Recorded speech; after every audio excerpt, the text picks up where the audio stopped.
নমস্কাৰ দৰ্শকসকল, আহিছো অন্য এটা বিষয়ৰ মাজলৈ। দুদিনীয়া ভ্ৰমণসূচী সামৰি প্ৰধানমন্ত্ৰী নৰেন্দ্ৰ মোদী দিল্লীলৈ উভতি গ'ল। লগে লগে সমালোচনাত মুখৰ হৈ পৰিল বিৰোধী শিবিৰ। বিশেষকৈ বিমানবন্দৰ আদানীক দি দিয়া, জুবিনৰ নাম এবাৰো উল্লেখ নকৰা আদি অভিযোগবোৰ তেওঁলোকে কৰিবলৈ ল'লে। কিন্তু এই অভিযোগসমূহৰ বাস্তৱিক ভিত্তি কি বাৰু? এই বিষয়ে আজি আলোচনা কৰিম। প্ৰথমে অখিল গগৈৰ কিছু বক্তব্য শুনি লওঁ আহক। মই ভাবোঁ যে প্ৰধানমন্ত্ৰী এটা ভাল কাম কৰিলে সেই কামটো হ'ল যে নামৰূপৰ সাৰ কাৰখানাটো উদ্বোধন কৰিলে। কিন্তু প্ৰধানমন্ত্ৰী এটা বেয়া কাম কৰিলে সেইটো হ'ল যে আমাৰ বৰঝাৰ এয়াৰপৰ্টটো আদানীক দি থৈ গুচি গ'ল। আদানীক দিয়াৰ পৰাই আপোনালোকে দেখিছে যে 50 বছৰলৈ আদানীক দি দিলে। আদানীক দিয়াৰ পৰা এয়াৰপৰ্টত আপোনাৰ ফ্লাইটৰ দাম বাঢ়ি গুচি গ'ল। ফ্লাইটৰ টিকেটৰ দামটো সাংঘাতিক বাঢ়ি গুচি গ'ল। আপোনালোকে নিশ্চয় দেখিছে চব বস্তু। এতিয়া তাত লেণ্ডিং কৰিলে আপোনাৰ বিমান এখনৰ ভাড়া বাঢ়ি গুচি গ'ল। আপুনি আগতে টেক্সিত লৈ গ'লে যিমান ভাড়া লয় পাৰ্কিং চাৰ্জ তাত বাঢ়ি গুচি গ'ল। চব বস্তুৰে আপোনাৰ বস্তু অনাৰ ক্ষেত্ৰত দাম বাঢ়ি গ'ল। মানে বিমানৰ ভাড়া বৃদ্ধি কৰি দিলে। আৰু মোদী ডাঙৰীয়াই এনেকৈ আদানীক আমাৰ এয়াৰপৰ্টটো দি দিয়াৰ কাৰণে আমি অসন্তুষ্ট। জুবিন গাৰ্গৰ কথাতে এবাৰ উচ্চাৰণ নকৰিলে বা এইটো বৰ দুৰ্ভাগ্যজনক কথা যে মোদী ডাঙৰীয়া আহিলে আৰু মই দেখিলোঁ যে আপোনালোকে সকলোৱে দেখিছে যে তেখেতে আমাৰ জুবিন গাৰ্গৰ মৃত্যুৰ পাছত প্ৰথমবাৰ আহিছে। প্ৰথমবাৰ অহাৰ পাছত জুবিন গাৰ্গৰ সম্পৰ্কে এটা শব্দ নক'লে। আমিতো আশা কৰিছিলোঁ যে তেওঁ জুবিন গাৰ্গৰ পৰিয়াললৈ যাব, তেওঁলোকক মাত পাতিবলৈ ঘৰলৈ যাব।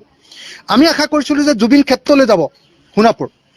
কিন্তু সেই সোণাপুৰলৈ জুবিন ক্ষেত্ৰলৈ যোৱাটো বাদেই দিয়ক, দুৰ্ভাগ্যজনকভাৱে তেখেতে এবাৰৰ কাৰণেও জুবিন গাৰ্গৰ নামটো তেখেতে উল্লেখ নকৰিলে। এইটোৱে প্ৰমাণ কৰে যে জুবিন গাৰ্গক লৈ এওঁলোকৰ ফবিয়া আছে। এওঁলোকে জুবিন গাৰ্গৰ ইছ্যুটো তল পেলাব খোজে। দৰ্শকসকল, অখিল গগৈৰ বক্তব্য আপোনালোকে শুনিলে। তেওঁৰ প্ৰথমটো অভিযোগ হ'ল লোকপ্ৰিয় গোপীনাথ বৰদলৈ বিমানবন্দৰটো মোদীয়ে আদানীক বিক্ৰী কৰি দিলে। তেওঁ হয়তো নাজানে যে তেওঁ যাৰ লগত মিতিৰালি কৰি নিৰ্বাচনী বৈতৰণি পাৰ হ'বলৈ মন মেলিছে, সেই কংগ্ৰেছে ইতিমধ্যে কেইবাটাও বিমানবন্দৰ ব্যক্তিগতকৰণ কৰি থৈ গৈছে। উদাহৰণস্বৰূপে ভাৰতৰ প্ৰথমটো ব্যক্তিগত খণ্ডৰ বিমানবন্দৰ হৈছে কোচি বিমানবন্দৰ, যিটো 1999 চনত কৰা হৈছিলে। দ্বিতীয়টো হৈছে মুম্বাই ছত্ৰপতি শিৱাজী আন্তৰ্জাতিক বিমানবন্দৰ আৰু ইন্দিৰা গান্ধী আন্তৰ্জাতিক বিমানবন্দৰ। এই দুয়োটাই প্ৰাইভেটাইজেশ্যন কৰা হৈছিলে 2003 চনত। তৃতীয়তে বাংগালুৰু আৰু হায়দৰাবাদ বিমানবন্দৰ, যি দুটা কৰা হৈছিলে 2008 আৰু 2009 চনত। চতুৰ্থতে চেন্নাই, কলকাতা আৰু লক্ষ্ণৌ, এই তিনিটা বিমানবন্দৰ কৰা হৈছিল 2013 চনত। আৰু সেই সময়ত কাৰ চৰকাৰ আছিল আপোনালোকে নিশ্চয় জানে। দ্বিতীয় অভিযোগটো হ'ল অখিল গগৈৰ জুবিনৰ নাম নললে মোদীয়ে। ৰাজনৈতিক নেতাৰ মুখত জুবিনৰ নাম আমিও শুনিব নিবিচাৰো।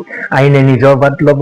সভাবোৰত গোট খোৱা লাখ লাখ মানুহৰ আগত জুবিনৰ কথা কৈ মানুহক আৱেগিক কৰি ৰাজনৈতিক ফায়দা লোৱাৰ পৰা বিৰত থকাৰ বাবে নৰেন্দ্ৰ মোদীক আমি ধন্যবাদহে জ্ঞাপন কৰিছো।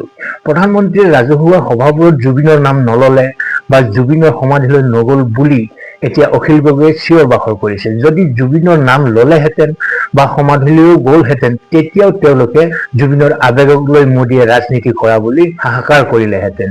গতিকে জুবিনক লৈ কোনে মুক্তভাৱে ৰাজনীতি কৰি আছে সেয়া আমাৰ সন্মুখত জল জল পট পট স্পষ্ট। অসমৰ জনতা ইমান বুৰ্বক নহয়।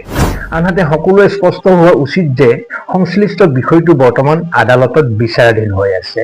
ভাৰতীয় সংবিধান অনুযায়ী যেতিয়া কোনো বিষয় ন্যায়ালয়ৰ মজিয়াত বিচাৰাধীন হৈ থাকে, তেতিয়া সাংবিধানিক পদবীত থকা ব্যক্তিসকলে সেই সন্দৰ্ভত মন্তব্য কৰাৰ পৰা বিৰত থকাটোৱেই নিয়ম। এয়া আইন আৰু ন্যায়ালয়ৰ স্বাধীনতাৰ প্ৰতি দেখুওৱা সন্মান।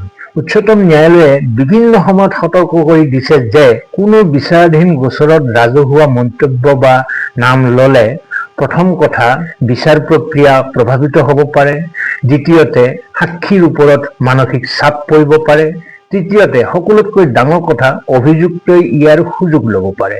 অভিযুক্তই আদালতত দাবী কৰিব পাৰে যে তেওঁৰ বিৰুদ্ধে ৰাজহুৱা প্ৰচাৰ চলাই নিৰপেক্ষ বিচাৰৰ পৰিৱেশ নষ্ট কৰা হৈছে। গতিকে প্ৰধানমন্ত্ৰী ডাঙৰীয়াই নিজৰ সাংবিধানিক দায়িত্বহে পালন কৰিছে। উল্লেখযোগ্য যে প্ৰধানমন্ত্ৰীয়ে সামাজিক মাধ্যমত জুবিন গাৰ্গৰ মৃত্যুৰ দিনাই শিল্পীগৰাকীক শ্ৰদ্ধাঞ্জলি জ্ঞাপন কৰিছে। তদুপৰি মন কী বাতৰ 126 নম্বৰ খণ্ডত শিল্পীগৰাকীক স্মৰণো কৰিছে। আকৌ কৈছো, বৰ্তমানৰ পৰিস্থিতিত শিল্পীজনৰ নাম নোলোৱাৰ অৰ্থ এয়াই যে তেওঁ আইনী প্ৰক্ৰিয়াটোক সুৰক্ষিত কৰিব বিচাৰিছে। কিন্তু অখিল গগৈকে আদি কৰি বিৰোধী নেতাসকলে এই স্পৰ্শকাতৰ আইনী বিষয়টোক ৰাজনৈতিক ৰূপ দি জনসাধাৰণক বিপথে পৰিচালিত কৰিব বিচাৰিছে। বিচাৰাধীন বিষয়ত যিকোনো ধৰণৰ মন্তব্যই গোচৰটো দুৰ্বলহে কৰাৰ সম্ভাৱনা বেছি থাকে। যিসকলে প্ৰকৃত ন্যায় বিচাৰে তেওঁলোকে কোলাহল কৰাতকৈ আইনী প্ৰক্ৰিয়াৰ ওপৰত আস্থা ৰাখে। গতিকে আপোনালোকেও আপোনালোকৰ বক্তব্য কমেণ্ট বক্সত লিখিব। মই মোৰ বক্তব্য ৰাখিলোঁ, মই মোৰ অভিমত ব্যক্ত কৰিলোঁ। আজিলৈ ইমানেই। অখিল গগৈ বা গৌৰৱ গগৈহঁতে এনেধৰণে জুবিনক লৈ যি ৰাজনীতি কৰিব বিচাৰিছে সেই সম্পৰ্কে মুখ্যমন্ত্ৰী ডাঙৰীয়াও যথেষ্ট উষ্মাৰে এই কথাৰ উত্তৰ দিছে। সেই বিষয়টো মই পিছলৈ লৈ আহিম। আজিলৈ এৰিছোঁ, ভিডিঅ'টো দীঘল হৈ গৈছে। ভালে থাকক, কুশলে থাকক। ধন্যবাদ।